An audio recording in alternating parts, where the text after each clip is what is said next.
Motherfucker. Motherfucker.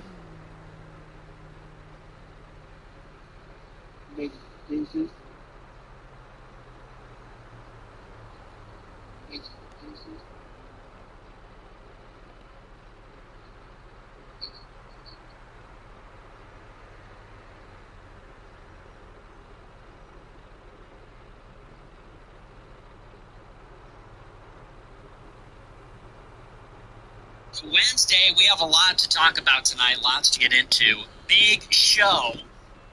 It's actually another day where nothing has happened at all. I was gonna cancel. It was like 10 o'clock, and I'm like, I'm canceling this shit. Nothing even happened today. Read the news. Nothing. Whole lot of nothing. But it's going to be a big show regardless, because there has been some big news in my world, and my world is the world, okay? The world is my world. And our featured story tonight, it's all about how I beat the case, had to beat a nigga's ass, and then I beat the case. That's a joke. I don't even know at this point what I can and can't say. I probably should have talked to my attorney before the show, but whatever. Featured story tonight, we're talking all about the shove heard around the world. And yes, it is true. The case is dismissed. Charges are dropped. And we're going to talk a little bit about it, not too much, because I don't want to get myself in any more trouble. But yes, this 18-month-long legal fiasco is now finally over, stemming from my 2024 Twitter post. I said, your body, my choice. Everybody lost their minds. People started coming to my house, trying to kill me, trying to beat me up, and other things. Some woman shows up to my house. I guess we could talk about it now. She comes in my house, pulls out her phone, she starts filming my house, doing a monologue saying I'm a Nazi and an incel and I'm violent against all women and so on. Comes up to the front porch, and let's just say she briefly lost control of her body for just a moment. Let's just say that her body was taken into custody for just a little while, sailed through the air, and then her autonomy was returned back to her. It was my choice in that moment. Let's just say for a brief moment, it was my choice. And you know the rules. Obviously it's a joke. When I say your body, my choice, that's a joke. But you come to my house, hey listen, you come to my house, you come knocking on my door, my porch, my choice, bitch. My house, my choice. So we had to intervene a little bit. It was a regrettable incident. Some say I overreacted. I don't know about that. That's up for you to decide. I guess you can be the judge. God can be the judge. You can make your decision also. But I got charged with misdemeanor battery. They made me do all this ridiculous stuff, and now I think it's over. Well, we hope so. So, anyway, we're going to talk a little bit about that. I don't know. I probably shouldn't, but we'll talk a little bit about it. We're also going to talk tonight about the war in Iran, another update. And it looks like the war is rolling on. There's going to be more attacks, more bombing. They say that the Central Command is preparing more options, military options for President Trump to consider. There's going to be a major briefing tomorrow with the generals, and they're going to give Trump some new options. They're actually old new options. It's all the same stuff. They're talking about a special forces raid in the mainland to secure the highly enriched uranium. They're talking about a ground operation to secure the islands. They're talking about all the things that have been discussed already, which we've already talked about. And it seems like it could be another bluff, or it could be real. Honestly, who knows at this point? But the price tag of the war, according to the Pentagon, is now $25 billion. I don't even believe that. I think it's probably much higher. But Pete Hegseth was in a hearing today, and he was grilled by Congress. He said that so far it's 14 deaths, $25 billion. As of today, oil futures are at $123 a barrel, I believe is the latest price. The oil prices remain high. The cost for the conflict remains high. No end in sight. And like the past several weeks, once again, we're facing a decision whether to escalate, to de-escalate, escalate so that we can achieve some kind of face-saving compromise. We can extract some token concessions so it's not a complete humiliation, or it's just going to be more of the same, which is the blockade, the closure of the strait, and trying to pressure Iran to come to the table again. So we're going to talk all about that. Should be a pretty good show. Like I said, though, there's just not too much to discuss. Before we get into it, I want to remind you to smash the follow button on Rumble, smash the like button, leave a comment, let me know what you think about the show. Check out our merch store, Fuentes.store. We have our brand new spring collection. I'm wearing one of the pieces just to promote it. You know, I know it's not Casual Friday, but I wanted to promote it. It looks cool, right? Now look at the back. What do you think of the back?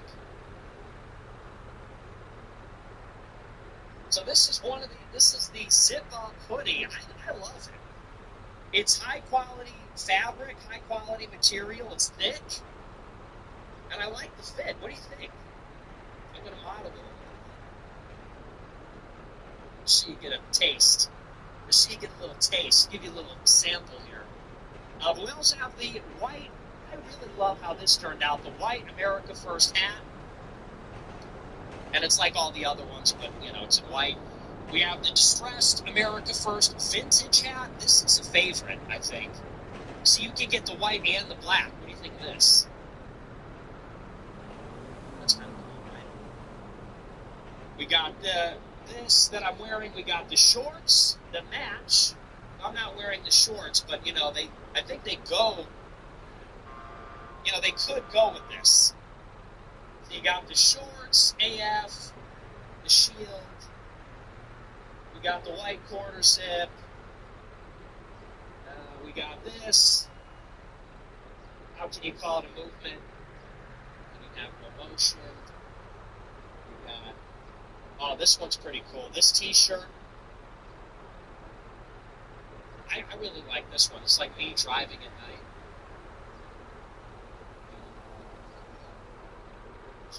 We got this one. This one's kind of cool. Checkered flag. It's like a car thing. This one could be like girly. This one, I can see like a girl wearing this. The Troy Vets got discontinued because we got copyright struck by Bratz. Which is, who told them that? That must have been one of the ops. We were selling the Croybets crop top t-shirt. It was Bratz themed. How did they find out? How did they know? One of the ops told them. One of the ops went to Bratz Incorporated or Mattel or whatever. So whatever. We'll do something else for the Croybets. But for now, I mean, this is kind of girly.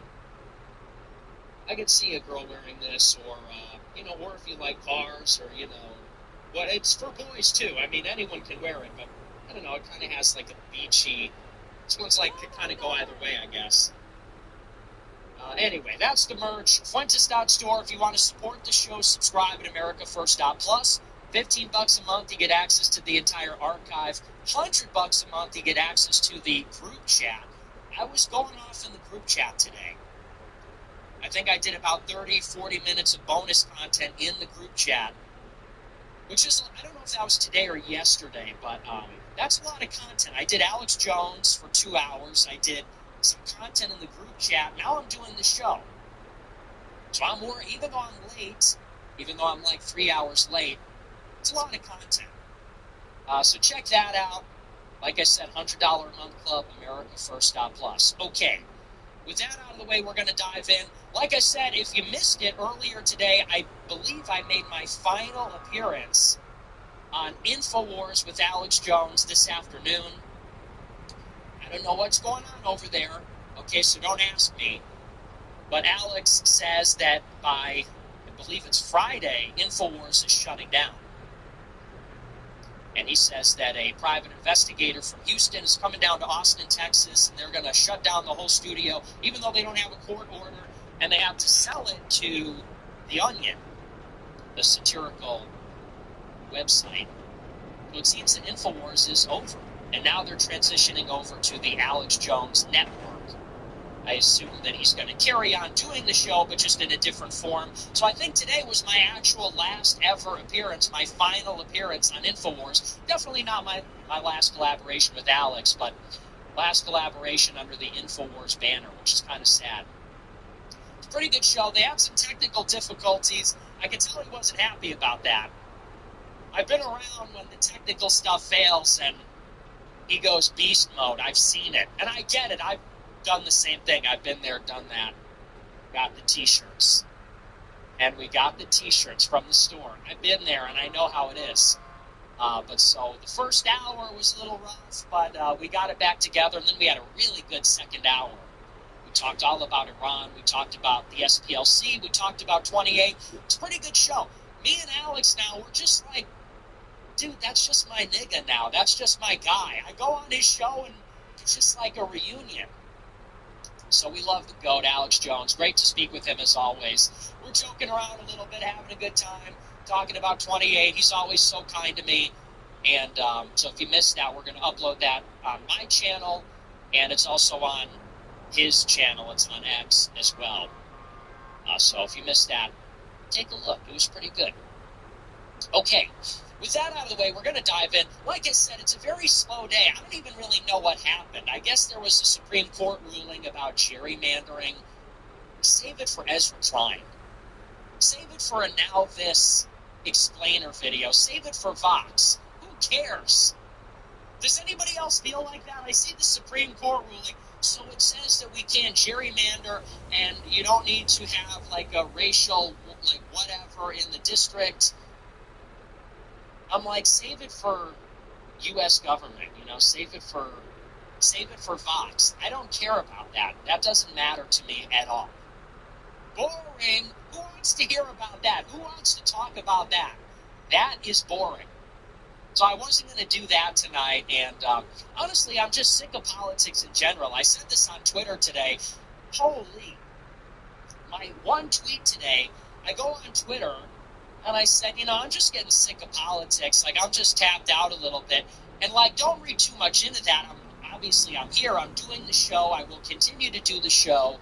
We have a lot of interesting stuff planned in the future.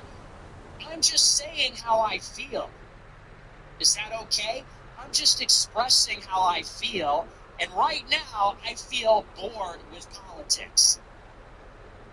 And I'm sick of it. Can anyone else relate? It just feels like all the same stuff, and what's really crushing about it is that Trump just sucks so hard. He is awful. And not only is Trump awful, but all of the people that he is promoting are awful as well. It's like the worst timeline. We're living in the timeline where moreover and Mark Levin are being promoted on the daily by Trump.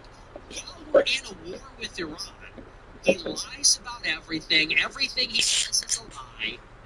He's so full of shit. Everything could not be going worse. The mass deportations, has anybody even heard about them lately? They're just not even happening. Immigration is not even being talked about. We're in a war with Iran with no end in sight. Israel controls the government. We had a huge breakthrough where people were realizing all this, and now Trump is literally fighting the red pill. Think about how insane that is. 10 years ago, we had this idea that Trump was some kind of a vanguard, or we consider him a John the Baptist type figure, that he would prefigure the actual America First movement. In other words, we considered him to be a catalyst, an accelerant. He was going to cause the red pilling of the country. And what is the red pilling? The red pilling is that this country is being raped to death by immigrants and Jews. And I know that sounds like totally insane, but it's also completely true. Everybody knows that. If we could just ameliorate those two things, this country would be fine. And everyone knows that. What are 99% of the problems? It's all these Indians everywhere. It's all the black criminals. It's all of these Hispanics taking over absolutely everything. It's all these immigrants everywhere all the time. I'm sick of them. I'm sick of them. I'm sick of seeing them. I'm sick of hearing their languages. I'm sick of their carrying on, the way they throw their trash everywhere. I'm sick of the degenerate left-wing scum, stench of weed everywhere, graffiti. And then there's the other layer on top of it all, which is the Jewish oligarchy, which is a situation. And anyway, you thought that Trump was going to take the electorate to a place where they were ready to confront these issues.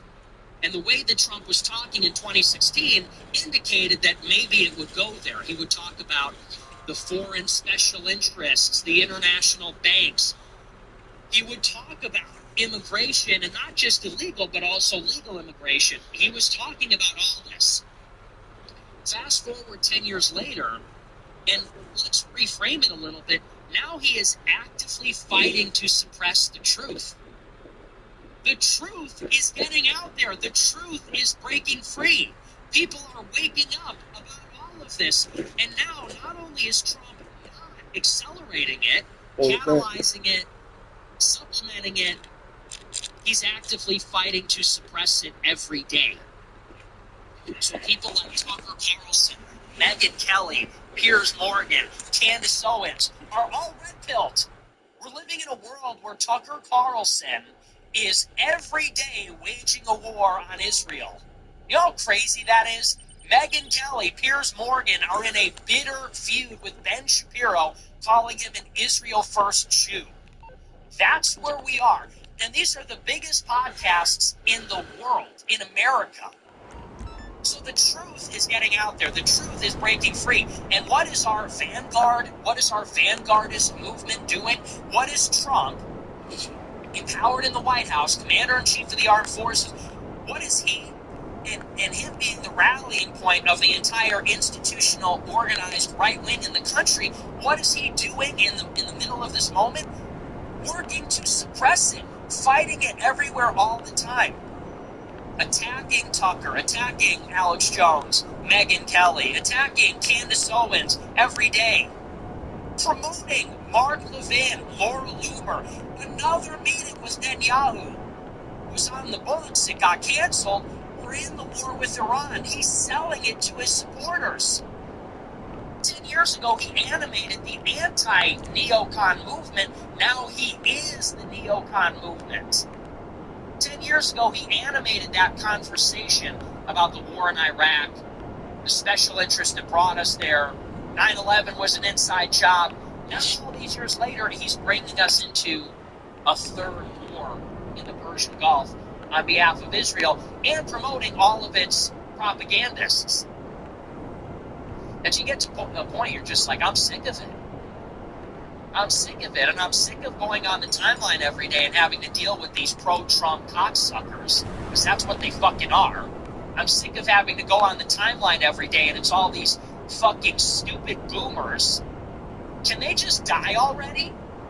Can we pull the plug on Medicaid? Seriously. That's all it is on Twitter. It's these fucking boomers with the check mark. They got the selfie in the truck with the sunglasses and the hat, and they're like, war with Iran's actually great. Oh, you're a Democrat. Bro, take away the Medicaid. Day of the pillow. Can your grandson pull the plug on you already, bro?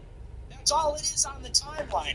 It's these boomer faggots, and then it's all of these pro-Trump, and I'm getting a little unhinged here, but all these pro-Trump influencers like Sobek and End Wokeness and Libs of TikTok and all the usual suspects promoting the ballroom, the war, the big beautiful bill. Does anybody even remember the SAVE Act? Remember when that was going to be the big thing? Does anybody, hey, here's a question. Does anybody even remember the SAVE Act? Remember when that was going to be their next big thing? I had get people telling me, this is how we're going to get it back on track. We're going to focus on the domestic agenda. Trump is loading up his big reset. We're going to focus on election reform. Remember the SAVE Act? The SAVE Act, when they were going to do voter ID, and they were going to let children cut their balls off with their parents' consent. That was the big play. And how are we going to get it passed? We're going to beg the Democrats to give us the votes. Just like we're begging Iran, just like we're begging Russia, just like we're begging everybody. You have to pass the SAVE Act. The Democrat, they were never going to do the nuclear option. They were just begging to do it to, fix the midterms or whatever. Nobody's even talking about it anymore. But that's just a case in point. It's just an endless flow. Latina pussy out there. What the fuck, man? It's just an endless supply. Nobody. There's no market, bro. See Latinas, where the Latinos. See Latinos, where the Latinos. And again, house with the pussies all up in there. Where you're like, you know what? I'm not playing it. I don't have to put up with this. I don't have to hear this. I don't have to put. And so, to my point, I posted today. I'm sick of politics and all these MAGA boomers. Oh, what? The SPLC money dried up? Oh, what? The Democrats stopped paying? It's like, man, I can't wait for Gavin Newsom to kill all of you. Oh, Gavin Newsom, if you can hear me, please kill them all, please. Gavin Newsom, if you can hear me, please. I'm gonna fuck with Gavin Newsom. I don't give a shit. No, I'm not kidding. I don't want them to die, actually. They ain't gonna be no one in 20 years. Part of me is like, I might vote for J.D. Vance. There's like two ways we can look at it. I ain't voting, so I'll vote for Gavin. 2028, if a Democrat wins, they're going to persecute every Trump supporter. But then, you stop and you say, wait a second. It's a good day. If a Democrat wins in 2028, they're going to punish every Trump supporter. If Gavin Newsom wins in 2028, he's going to punish every Trump supporter. It's going to be delicious. And it's going to be awesome. And yeah, I'm going to go too. I'm pressing the red button. I've been really in 2028, it's like a red button, blue button situation. I'm pressing the red button. We can all press the red button. If we all vote Democrat, they will spare us. And anyone that doesn't will go to jail. So what's it going to be? Red button or blue button? If we press the red button and we vote Democrat, we will live. But everyone that did not vote Democrat is going to prison forever. Which button will you press? I'm pushing the red button. I'm all in. That's a joke, obviously. We want Hitler to win. Obviously, we want a Hitler-level candidate to win in 28 from the far right. So obviously, I'm joking. But sometimes I do just think, like, it would really just... I didn't feel like that before, but every time one of these sunglass, selfie, pickup truck, profile pictures attacks me in the replies, it's like, Gavin, please send the army. Gavin, please send the race communists. Zohran Mamdani, if you can hear me, please implement Sharia law. Take away their pickup trucks. Take away their sunglasses. Take away their fudge rounds. Take away their, what is that, gas station? Take away Buc-ee's. Zohran, if you can hear me, please. It's Boosie's. Buc-ee's out of business forever. They have to be punished. They have to be punished for this. So anyway, no, I'm kidding, obviously. It's just jokes, obviously. But anyway, that's just how I feel, okay? I'm just telling you how I feel. And that's all anyone can really do, I guess. Anyway. So like I said, I'm just like tapped out of politics. I'm just looking for I don't want to see it. something. I'm looking for something to kind of get me going here. But there's just nothing, There's just a whole lot of nothing lately. So anyway, we're going to move on. We're going to get into our news for the night. Like I said, we're going to touch on a little bit about my battery situation. And this is some cause for celebration. Featured story, the case has been dismissed. Charges have been dropped against me after the situation that unfolded outside my house about a year and a half ago. And this is a story from the Chicago Sun-Times. I'll just go through it, and we'll talk a little bit about it. It says, quote, "The criminal case against Nick Fuentes has been dropped months after he was set to complete a deferred prosecution agreement, but the woman he is accused of battering said he didn't complete the agreement and is now taking him to civil court instead." The woman he is accused of battering. Things we like to hear. After dropping the criminal case against him, fearing it would be strung out even longer than the 18 months that have already passed since the attack, Marla Rose is now suing him in civil court, she told the Sun-Times. Since the attack, she comes to my house, she comes to my front door looking for a problem, filming my house, doxing me, calling me names, standing outside my house screaming. Since the attack, like it was like we were out in a restaurant or something. Anyway, it goes on. It says, "While Fuentes attended court via Zoom," I actually attended court via Zoom in Italy. I wanted to turn my camera on, but I didn't get a chance. I was so, I seriously, I went out to the Spanish Quarter in Naples, and I was going to turn the Zoom on in court and be like, "Oh, hey, am I good to go?" I was going to be like drinking cappuccino and like have Italy in the background and be like, "Oh, hey guys, is this case over yet?" But anyway, so I joined via Zoom. Rose was given the chance to take him to criminal trial or drop the charges. She chose the latter after filing a civil court case against him last month. But still, she was sickened by what she said were the... Oh, I clipped this part out. The case stems from a confrontation at Fuentes' Irwin home in November 2024 when he pepper sprayed and pushed Rose down the stairs after she came to his front door after his address was leaked online. He was charged with misdemeanor battery. The woman went to confront Fuentes after he posted a message on X as the 2024 election results began to favor President Trump. In the post, Fuentes mocked the idea that women have a right to control their own bodies, saying, "Your body, my choice forever." I always love how they write that. I mocked the idea that women can control their own bodies. Crazy reframe. It's like, bro, it's a joke. It's a joke. Like, seriously, it's a joke. Hey there. Anyway. So you don't want to get in serious trouble. As part of the deferred agreement reached in October, Fuentes had signed on to do 75 hours of community service, complete an anger management training, apologize in court, and pay her $600 for her phone. Are you kidding? How insane is that, by the way? We'll get into that in a minute. While Rose was paid for her phone, she said she lost count of the extensions he was given by judges throughout the case, just to ultimately have no proof that he completed the community service or anger management class. She was also disappointed after being handed an apology letter from Fuentes, which she said likely was written by AI. Rose added she would not have agreed to the deal if she'd known he wouldn't have to apologize in person. I thought Jews were supposed to be good at law. I thought that was your thing. Guess not. A motion filed by an attorney working on Rose's behalf last week argued that Fuentes failed to complete the community service in time, and yet he was seen partying in other states earlier this year. She said there was some small hope I had that in doing service for others, he might become a more compassionate person. Hey, listen, you fucking bitch. I'm a very compassionate person, if you actually got to know me. She says, to see the news, this is the best part, this is my favorite part.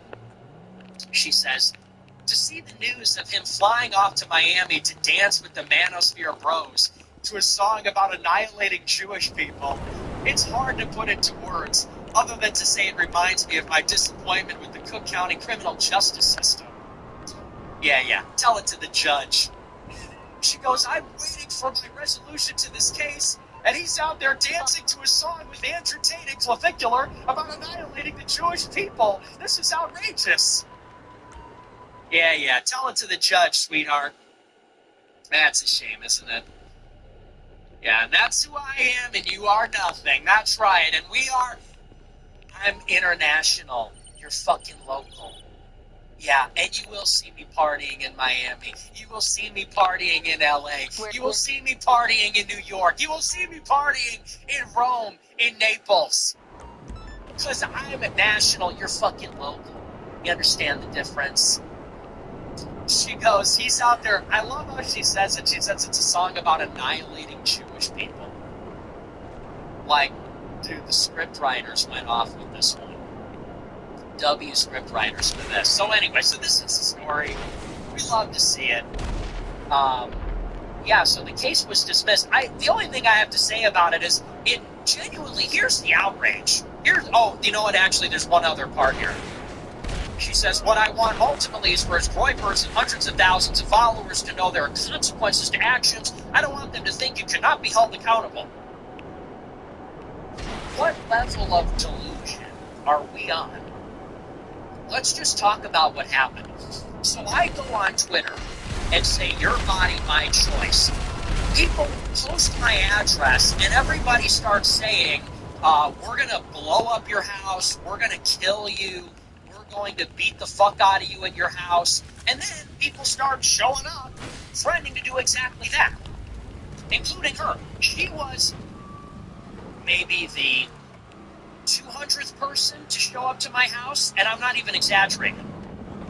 That weekend after the election, it was literally in the hundreds of people driving by, walking to the door, walking through the gangway, going to my backyard.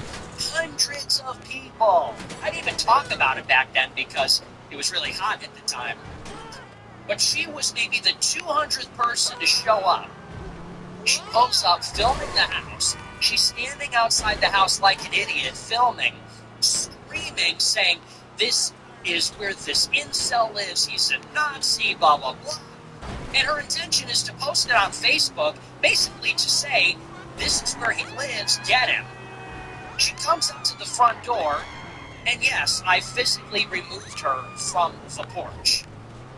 And if you actually see the video, I hit her with the pepper spray, it had no effect. The pepper spray was maybe a couple of years old. My parents gave it to me a long time ago, and so I just had it on hand. I hit her with the pepper spray, and I noticed it had zero impact. Like, it's not effective at all. The attack was not effective at all. She just absorbs it completely. She's just like, oh, like, what is that?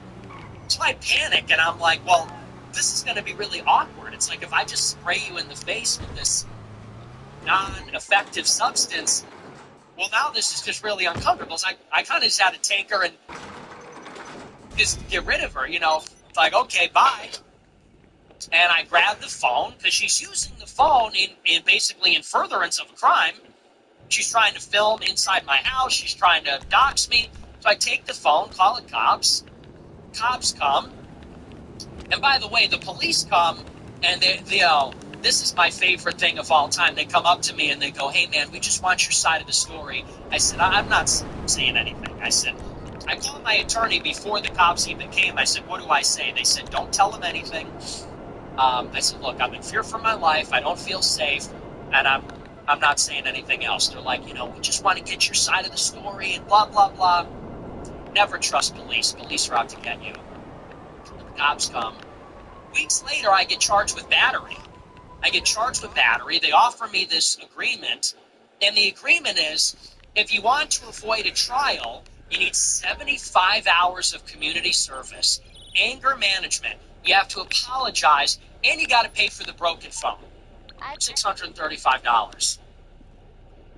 She came to my house. Looking for a problem. By the way, in a situation where hundreds of people are coming to my house. Hundreds of people are banging on the door, threatening to kill me. There's viral TikToks saying, let's burn his house down. She's totally aware of all this. Comes to the front door looking for trouble. And you saw the video. I could have kicked her in the face. I pushed her to the floor.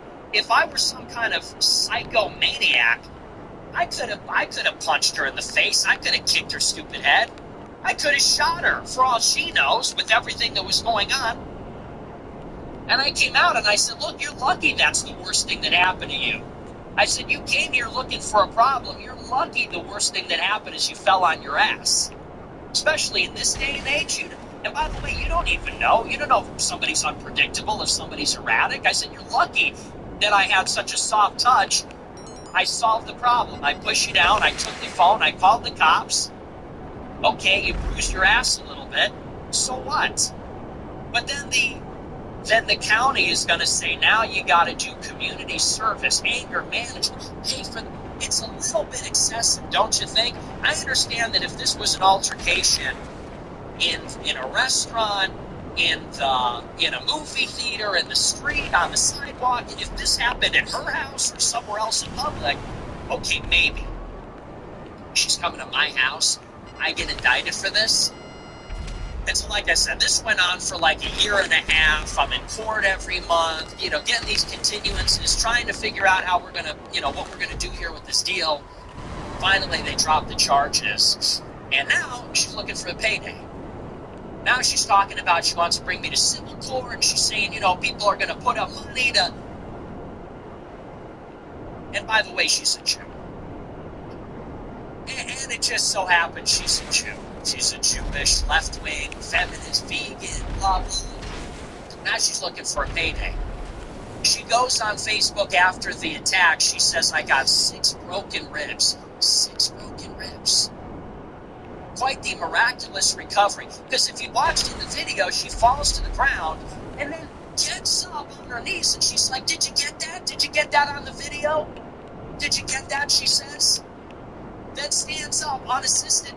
The body cam footage from about 20, 30 minutes later, they go, are you doing okay? Do you need the ambulance to check you out? She goes, no, I'm fine. They didn't even believe that she got pepper sprayed because it had no effect. Then she comes up with this story a week later, this fucking ambulance chaser, and says, I got 6 broken ribs and I got pepper sprayed, and now she wants to take me to small claims court.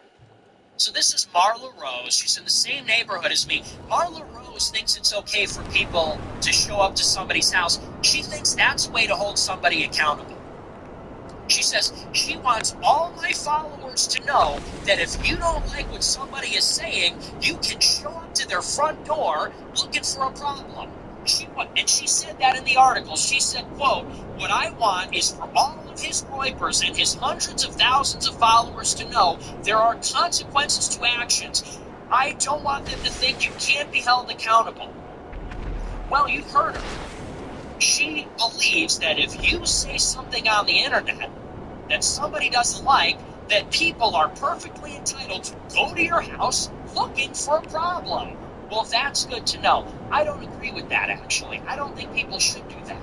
I don't think anybody should show up to somebody's house looking for a problem. Especially not for something exercising their free speech on the internet about politics. You don't like a post? Unfollow. You don't like a joke? Mute the account. Log off. She, on the other hand, has different values. She thinks that's how you hold somebody accountable, and you're within your rights to do it. So that's some very interesting information about her. But anyway, that's the case. That's the story. I beat the case. Case dismissed. Charges dropped. And let's just see what happens with her. Let's just see what happens. But I'm just glad that this saga has come to an end. What a ridiculous situation. But this is just how it is now. A lot of people don't realize it. This is just how it is if you express these opinions in the country. I think we all know that on some level, but it really gets to that point. A lot of people say I complain too much or whatever, and maybe I do, but I don't think anybody should feel like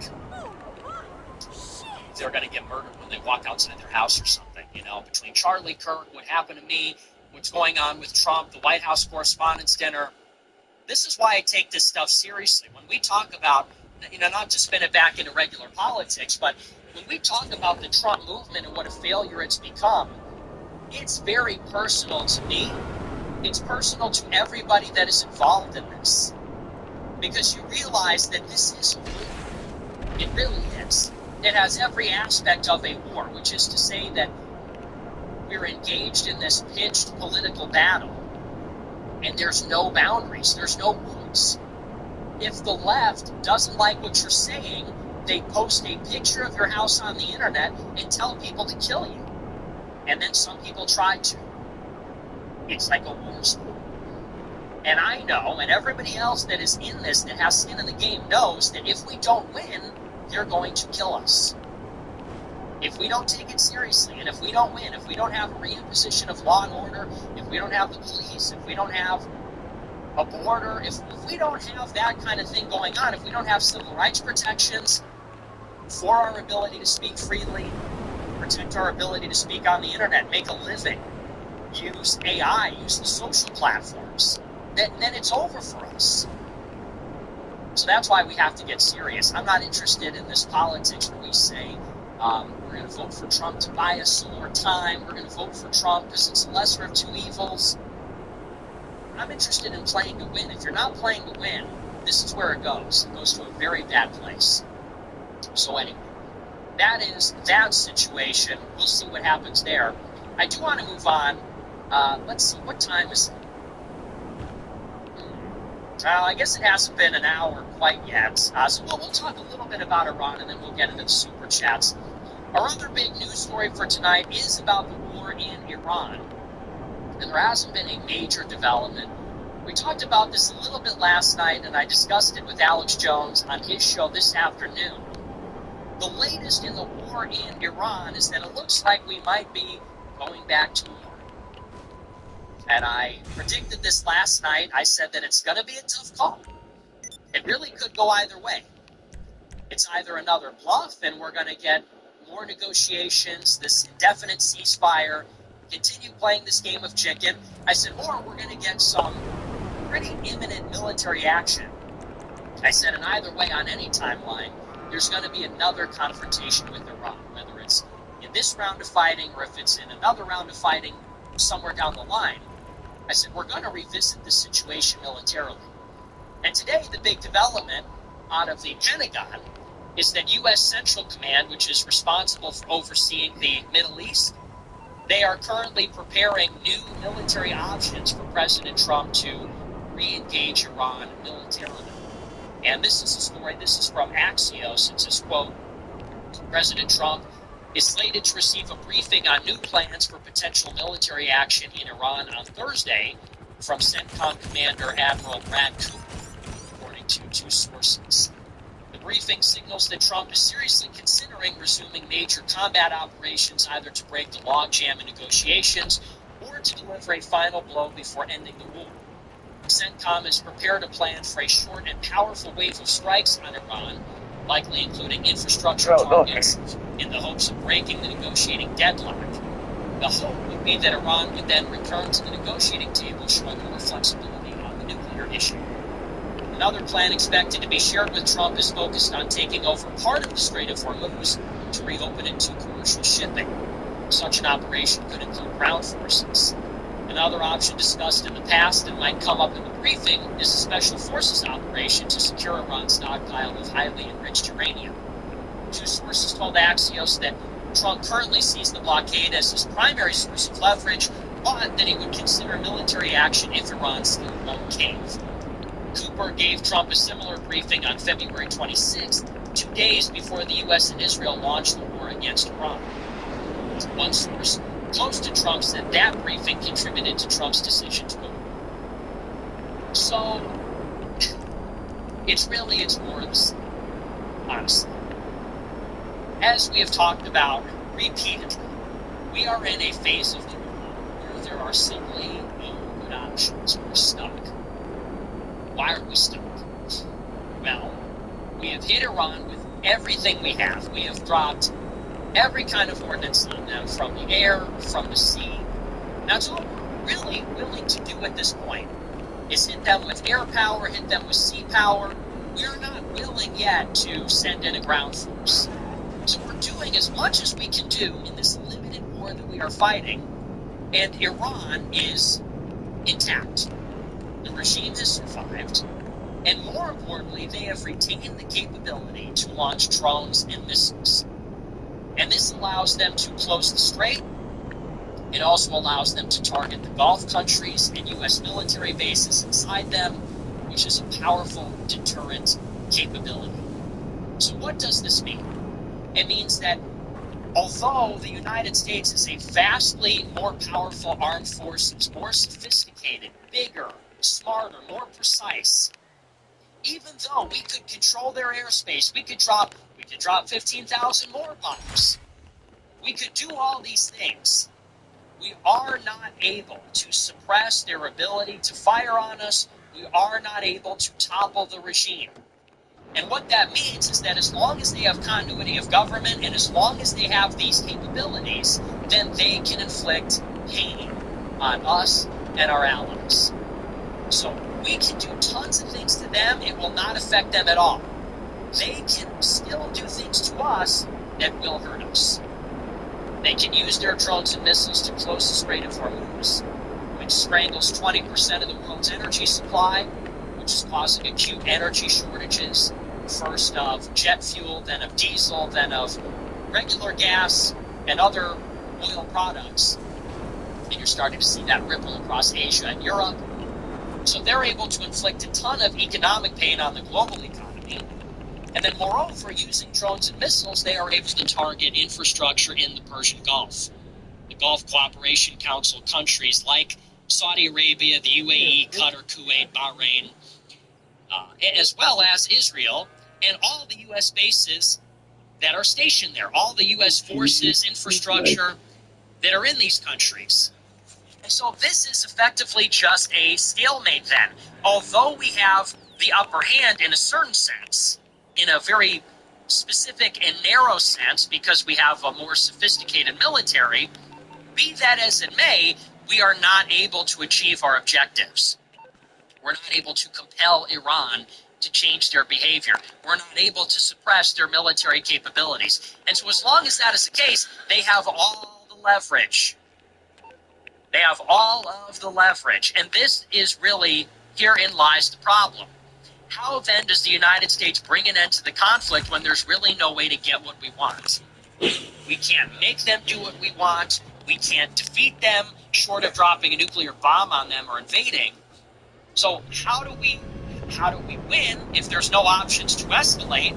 How do we withdraw if there's no way to leave while getting any concessions that we demanded? It's a lose-lose situation. Either we do things that are totally unacceptable to escalate to win, and it's a Pyrrhic victory. We drop a nuclear bomb, that's a catastrophe. We invade Iran, tens of thousands, hundreds of thousands die. American empire as we know it is over. Total catastrophe. But also, if we surrender, if we retreat, then it's an unambiguous strategic loss. We will effectively be saying that we threw everything we had at a vastly inferior country, and not only did we not achieve anything that we wanted, but they increased their power. They gained the Strait of Hormuz. They became more powerful after we attacked. It's sort of an unacceptable consequence. It's an unacceptable strategic defeat. So how do we break out of this stalemate? How do we break out of this cycle where Iran has closed the strait, they're hitting the Gulf, and we can meaningfully do nothing to them? Well, up to this point, Trump has been looking for a way out. And there's many different schools of thought on this. One is that we find a creative military solution. We can do something to Iran that we haven't thought of, that we haven't tried, and this is going to hurt them in such a way that they're not going to want to retaliate, something that's unacceptable to them, that they wouldn't even want to consider. How is he moving so quick? That even if they were able to retaliate, something that does not involve a huge ground force, something that isn't very risky. And so these are some of the options that are being considered, like that we're going to seize Karg Island, we're going to invade one of the islands in the Strait, we're going to drop paratroopers inside Iran and seize the highly enriched uranium.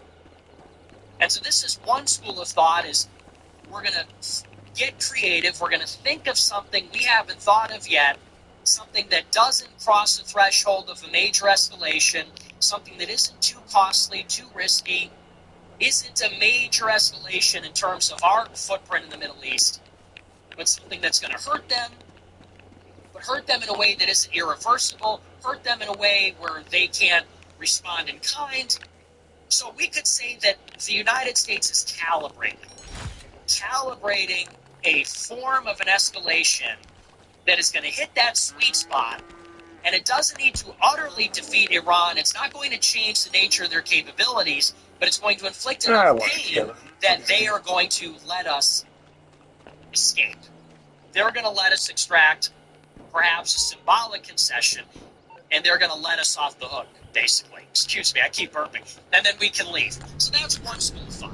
The other school of thought is that if we keep threatening to do something like this, if we keep threatening to drop the hammer on Iran, do something unacceptable to them, bomb their civilian infrastructure, their energy, their power grid, kill more of their leadership, kill the elements of the leadership or the factions of the leadership that are resisting a deal, well, then we can persuade Iran through the threat of force that, maybe Trump is totally insane and he's willing to suffer a Pyrrhic victory. He's willing to absorb whatever they have to throw at us, and they will just give up.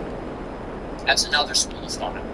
The third thing, and this is kind of the latest option, is that Trump has now blockaded the Strait of Hormuz, putting some pressure on Iran's economy by choking off their ports. And if we put some economic pressure on them, then that puts a countdown timer. Now they cannot engage us indefinitely in this war. Whereas before, time was on their side because they're hurting our economy every day. Now their economy is being hurt every day a little bit too. And so it can't last forever. Whereas Iran might think that they could push us to the breaking point, now maybe they'll hit their breaking point shortly before, shortly after we hit ours. And so these are the various ideas of how we're going to approach the situation. But what I will say about it fundamentally is all we have to do is look at these strategic considerations here. Let's think strategically. Let's think about vital strategic interests. And by strategic, I mean big picture thinking about survival as a state. So here are some facts. Israel is pursuing regime change in Iran. That's what it is. Why do we want to denuclearize Iran? Why do we want to take apart their missile program? Why do we want to stop their proxies? It's because we want to render them helpless. All of those things are strategic capabilities. What does that mean? It means that if we launched an existential offensive on Iran, all of those capabilities would protect Iran. They would deter a U.S.-Israel attempt because all of those options Iran could deliver or carry out even if Iran were destroyed. So let's say, for example, the U.S. drops a nuclear bomb on Iran. Well, if Iran has a nuclear capability, then they could nuke us, they could nuke Israel. So we would never consider nuking Iran if they have a nuclear capability. It's a strategic deterrent capability. But the same also goes for the missiles. If we were to nuke Iran, we can't nuke all of Iran.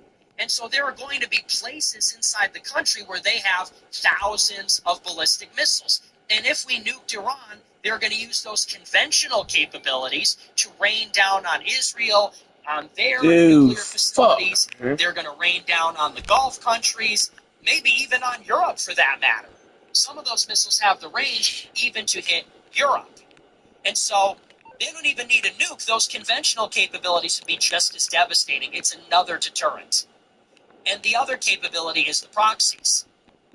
Let's say we nuke Iran, and they don't have a nuke, and maybe their missiles fail. Well, then you know who will avenge them? Hezbollah, the Popular Mobilization Front, the Houthi rebels, all the different factions in the Middle East that are allied with Iran. They would retaliate against Israel and against Saudi Arabia.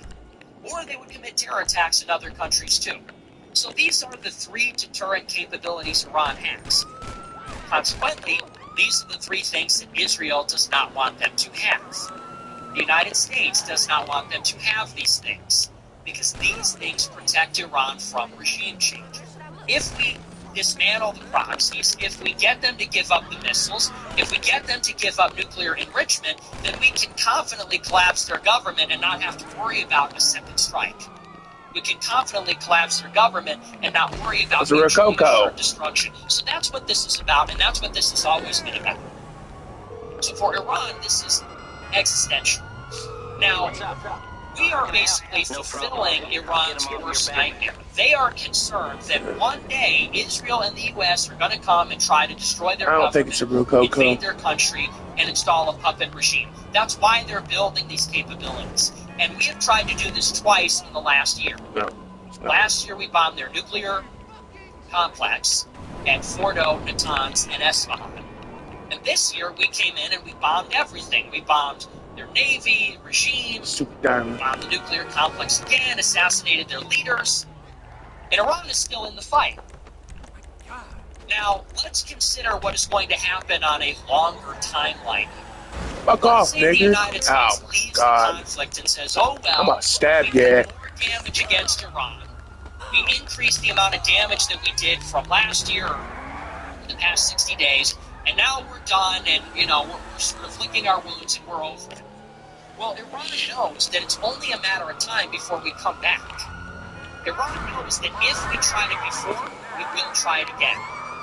We were thinking this, they knew we were thinking this, and finally, we fulfilled that prophecy, and we went after them. And they know that we are just going to get back to the Pentagon and start planning the next operation where we try to overthrow their government, topple the regime, go to war with them. We're going to think of every potentiality. We're going to study the lessons of the war.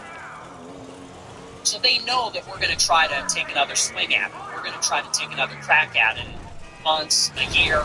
Right. If you are Iran, obviously you don't want that to happen. So you have to re-establish deterrence.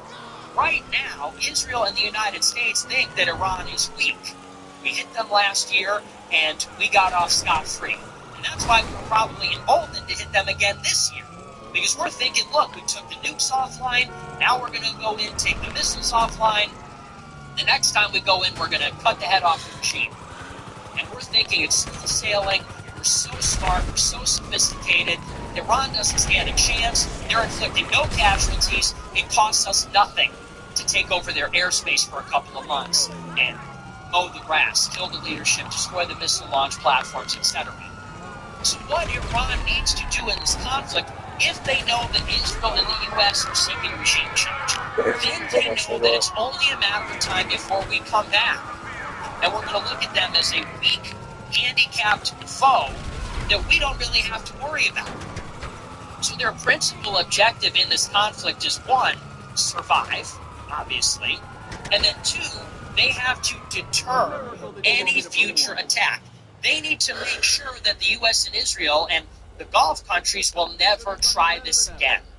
And how do you deter a future conflict? You make this as painful as possible. Economically, militarily, and Iran has done exactly that.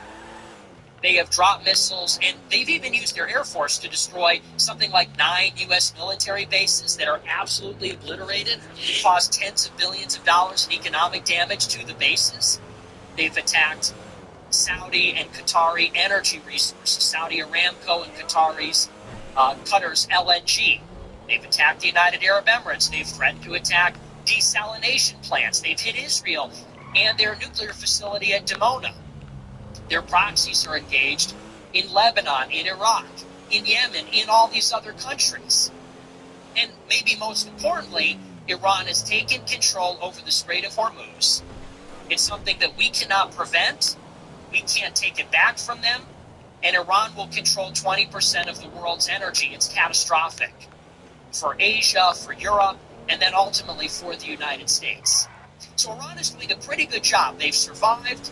They've inflicted so much pain that, think about politically, if we, a year from now, are talking about another war in Iran, everybody is going to say, is that really a good idea? Think about what happened last time. Think about the $5 gas. Think about how all the data centers, something like 50% of the new data centers that have been planned have either been postponed or canceled. Why do you think that is? It's because of inflation, energy cost. It is maybe not entirely, but significantly because of this war. So everybody's going to say, not so fast. This is not going to be good for us. That's what Iran is trying to do. Now let's think even deeper here. So what allows Iran to deter the United States are these capabilities. We should be good. It's because they have drones and missiles that they're able to inflict this pain on the Strait and on the Gulf. It's because they have a nuclear enrichment program that this becomes a very delicate situation. We can't collapse Iran and walk away. We can't break it and not buy it, because then there's 900 pounds of highly enriched uranium in this country that God only knows who's going to take over next.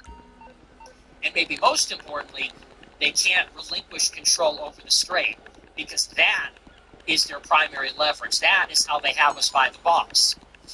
What does this have to do with the current situation? So the Trump administration, when we engaged Iran, we set out to achieve a series of objectives. We said we want regime change. We want to get rid of their nuclear enrichment, get the highly enriched uranium, take care of their missile program. And then as the war progressed, we said we need to reopen the Straits. Now, for the United States to credibly claim victory in the war, we need to have some symbolic concession on one of these things. We need to come out with a concession on nuclear, or the missiles, or destroy most or all of the missiles, and we need the Strait of Hormuz back. If we let Iran keep the Strait of Hormuz and they start charging money for every ship that goes through it, not only is that tactically bad, because then Iran gets a source of income to rebuild their military, but also it's a huge strategic blow that Iran keeps the Strait, and there is a legal regime in place and a precedent that they actually have formal control over it, and also that Iran has come out the other side of the conflict having gained a vital waterway, having gained a very strategically important part of the world. So in other words, the United States cannot walk away unless we open the Strait of Hormuz and its free navigation at the minimum. And we cannot walk away unless we get some kind of meaningful concession on nuclear or missiles. We just can't walk away until we get it. But Iran cannot give up either of those things. Why would they give up the Strait? The U.S. cannot take it. There's no military way to do it. So Iran has it. The United States is begging them to give it up. Why would they? This is their leverage. This is, in the event that the U.S. and Israel try to come back for Iran, this is their ace in the hole. Why would they give up their secret weapon? They won't. They won't do it, and they can't do it. They might open it, but they're not going to give it up. They might let the shipping go through, but only under their supervision, only with their permission. And there's no way they're giving that up. And then as far as nuclear is concerned, after everything that has happened, how now are they going to give up nuclear enrichment? They need it. At the minimum, they need it because that deters an all-out attack, which would send Iran into a failed state status. They need it because they need the U.S. and Israel guessing about their capabilities, and they need it because they've come this far. If they give up the nuclear program at this point, it's like, what was it even all for? The point is, there is still an impasse over all critical issues. We cannot leave unless we get control of the Strait. They can never give us control of the Strait. We cannot leave unless we get zero enrichment. They're never giving that up. And so what that means is that there is going to be another confrontation. It is not logical, it's not strategically rational for Iran to give up what the United States needs them to give up. And our imperative is that they have to do those things that they cannot do. So where that leaves us is that Trump is going to try to bluff his way out of this and say that we're going to do an indefinite blockade and we don't care. Of course we care. This is far worse for us than it is for them. For Iran, this is a matter of survival. And Iran is a theocracy. So if their back is against the wall and they're fighting to stay alive, they can tolerate some economic pain. We can't. We're a democracy. This is a war of choice in another part of the world.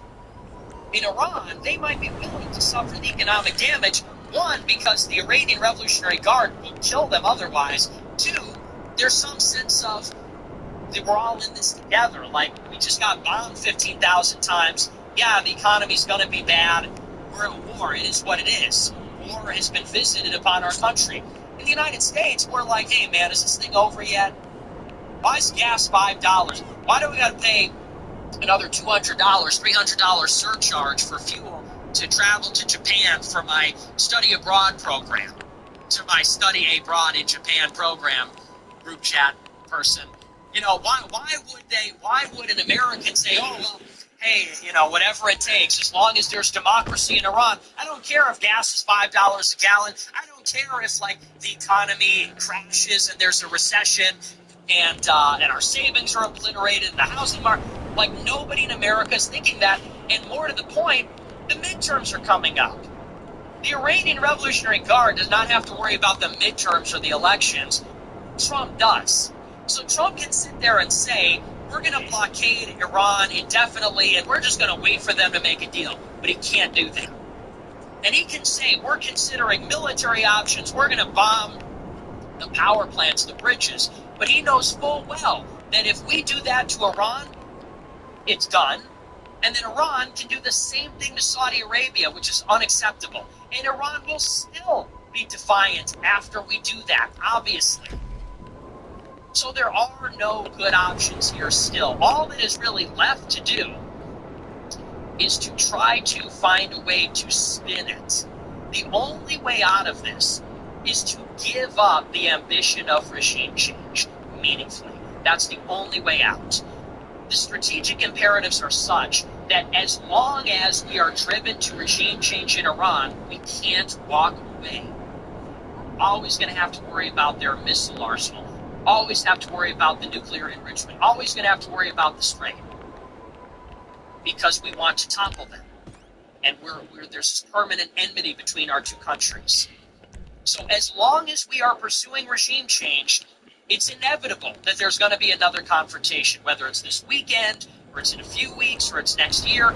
We're coming back, and we're going back on a short timetable, because the longer that we wait, the more missiles and drones they're building, the more they're reverse engineering our unexploded ordnance and our planes and everything else, the more they're being supplied by Russia, the more they're hardening their country from another attack. So it's like we're going back, and we're going back soon. The alternative is, and this is the only good option, the only good option in the conflict is if we find a face-saving way to just cut our losses and leave. Okay, fine, keep the Strait, and we'll talk about nuclear another day. Fine, keep the Strait, charge $2 million, build your country, we will talk about nuclear another day, it didn't work, let's just cut our losses and be done with it. You can even bomb them one last time. I think that would honestly be fine. Bomb them one last time, if you must. I don't support that, but if that is what is required, hit them one more time, even symbolically, just to say, all right, you know, here's the grand finale. We bombed them one last time, and now we're done. We destroyed their navy, we killed their leader, we bombed their 80% of the missile launch platforms. We won. Yeah, you can keep the Strait if you want it. We're out of here. That's step one. Step two is that you meaningfully must abandon regime change. And what that involves is restraining Israel. End the war, open the Strait. They can have it, but open it. End the war, open the Strait, and then you have to restrain Israel. You gotta go into Israel. Then you need to invade Israel and say, listen, motherfucker, there's gonna be no regime change in Iran. Ever. It's never going to happen. And if you don't like that, good luck. You try it. You want to nuke Iran? Go ahead. We'll nuke you. That's what you got to do. You got to go to Israel, because that's where this is coming from. That is where all of this has been generated. And you got to say, you know what? We're in charge. We're the boss. We're the global empire. We're fighting a war. We're done with regime change. You're going to have to live with Iran. And you actually then work towards peace with Iran. You actually work towards meaningful peace, and that means reassurances. It means confidence. It means rapport. And yeah, they're tough negotiators. They don't trust us. We don't trust them. And yes, they hate us. We hate them. You know, our apparatus hates them too. But we have to pursue peace. The alternative is far worse. The only party that is not on board with that is Israel. It can be done. We were on our way to that in 2023. It was Israel that upset the apple cart with October 7th. So that is what you would like to see happen, is that the U.S. extricate ourselves, open the straits, engage Iran in a meaningful dialogue, restrain Israel, and integrate them into the region. If they have economic interdependence, if they have mutual security, if they have a collective security agreement in the Middle East, we wouldn't have to worry about this. You understand? And we were on our way towards something like that. If Iran and, let's say, Pakistan and Turkey and Saudi Arabia, if they all were in some kind of mutual security pact, and if they were all economically interdependent, and if the United States was, let's say, buying their oil or something like that, then everybody would be less worried about a war.